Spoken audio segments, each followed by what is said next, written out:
मोदी जी के 14 से पहले मोदी जी ने बहुत कार्य किए देश में सफाई स्वच्छता के, खुद झाड़ू लेके चलाया देश के प्रधानमंत्री ने, वो कार्य राम रहीम जी बहुत पहले से कर चुके हैं। अगर राम रहीम जी का मामला था तो मुझे याद है, ये किसी को नहीं पता, राम रहीम जी के समधी जो उस समय पंजाब में मंत्री थे, उनका बेटा आए, परिस्थितियां अनुकूल नहीं थी। राम रहीम जी से हमारा पहले से संबंध था। उन्होंने बुलाया था मुझे, अपने डेरे पे बुलाया था, सिरसा बुलाया था, बैठ के बात की थी, खुश मिजाज। उनकी बात मुझे क्या प्रभावित, मैं उन्हें क्यों अच्छा लगा वो तो वो जानते होंगे। मुझे उनका ब्लड डोनेशन करना, अंग दान करना, मतलब डेरे के द्वारा प्राकृतिक आपदा के लोगों के लिए इतनी मदद करना, स्वच्छता अभियान चलाना, बाद में मोदी जी ने भी उसको डिट्टो किया स्वच्छता अभियान।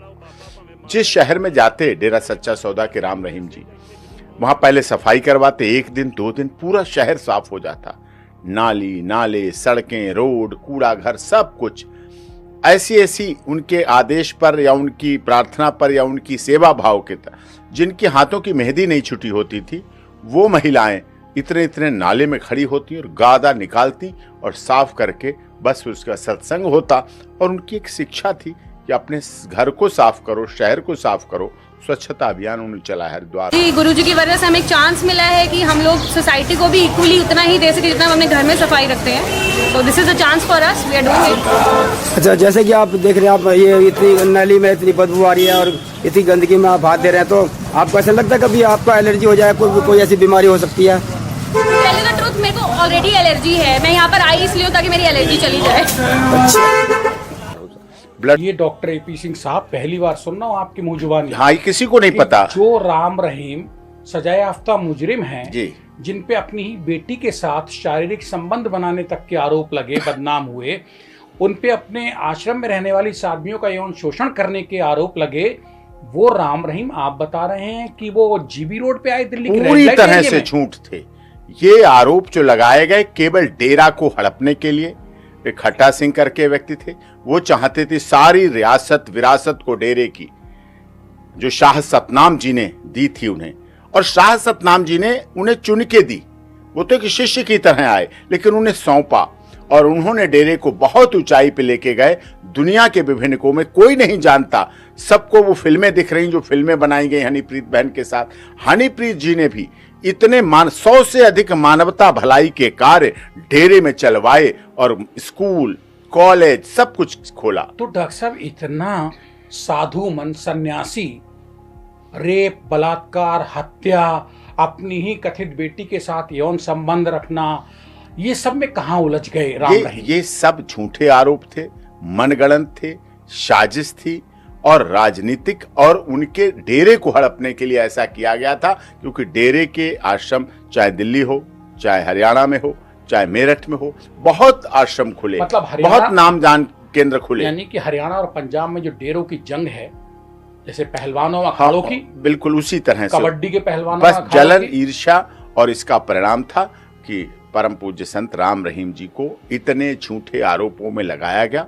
और पंचकुला के, ये किसी को नहीं पता, किसी को नहीं पता 100 से अधिक मानवता भलाई के कार्य कर रहे, किसी को नहीं पता स्वच्छता अभियान पूरी दुनिया ने देखा। वो डॉक्टर साहब देखो, ऐसा इसलिए नहीं पता है कि आपके 99 पुण्यों पे एक पाप भारी पड़ जाता है। ये सत्य है, ये सत्य है। और वो पड़ गया, वो पड़ गया। वरना आप बता रहे हो कि जो राम रहीम सजाया याफ्ता मुजरिम है, 10 दिन की बेल पे बाहर आ जाते हैं तो कोहराम मच जाता है जेल से आने पे उनके।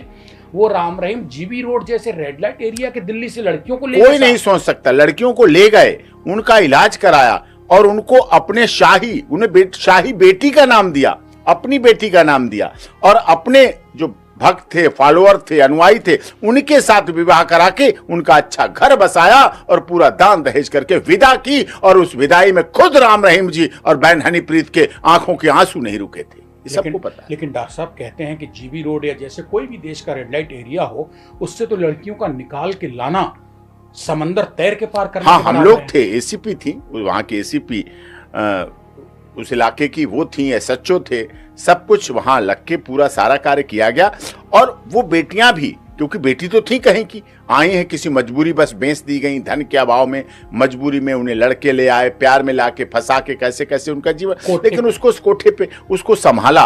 और आज भी जीवी रोड में आप याद करिएगा, पता करवाइएगा, आप तो ग्राउंड जीरो के बहुत वरिष्ठ देश के पत्रकार हैं और आपने मीडिया के जगत में अपना अलग छवि बनाई है, आप हर जगह ग्राउंड जीरो रिपोर्टिंग करते हैं, आपको मिलेगा कि राम रहीम जी ने, और हिजड़ों किन्नरों के लिए, किन्नरों को तीसरा दर्जा, किन्नरों को तीसरा नाम कि किन्नर भी एक लिंग है, उसको दिलाने का काम मैंने याचिका लगाई राम रहीम जी की तरफ से, और याचिका लगा के उनको उनका दर्जा दिला। आज टॉयलेट किन्नरों के अलग हैं, उनके लिए सब कुछ व्यवस्थाएं अलग है। तो समाज के ऐसे तबका जिसे कोई नेग्लेक्ट करता था, कोई गिनता नहीं था, उसको ऊंचाई पे बढ़ाने का काम मानवता, भाईचारे और मानव धर्म के आधार पर उन्होंने किया भलाई के लिए। लेकिन उनके कुछ ऊपर जो आरोप मढ़े गए यौन शोषण के, उसमें ये उनके पुण्य सब मसल गए।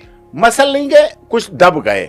जब आंधी आती है, जब मीडिया ट्रायल केस होता है तो अच्छाई दब जाती है और बुराई सामने आ जाती है, लेकिन सत्य परेशान हो सकता है, पराजित नहीं हो सकता, और यह भी दिख भी रहा है। डॉक्टर एपी सिंह साहब, आप भी कहते हैं और देश में जिला अदालत से लेकर सर्वोच्च न्यायालय तक यही कहा जाता है कि 100 मुजरिम छूट जाएं लेकिन एक बेगुनाह सजा ना पाए।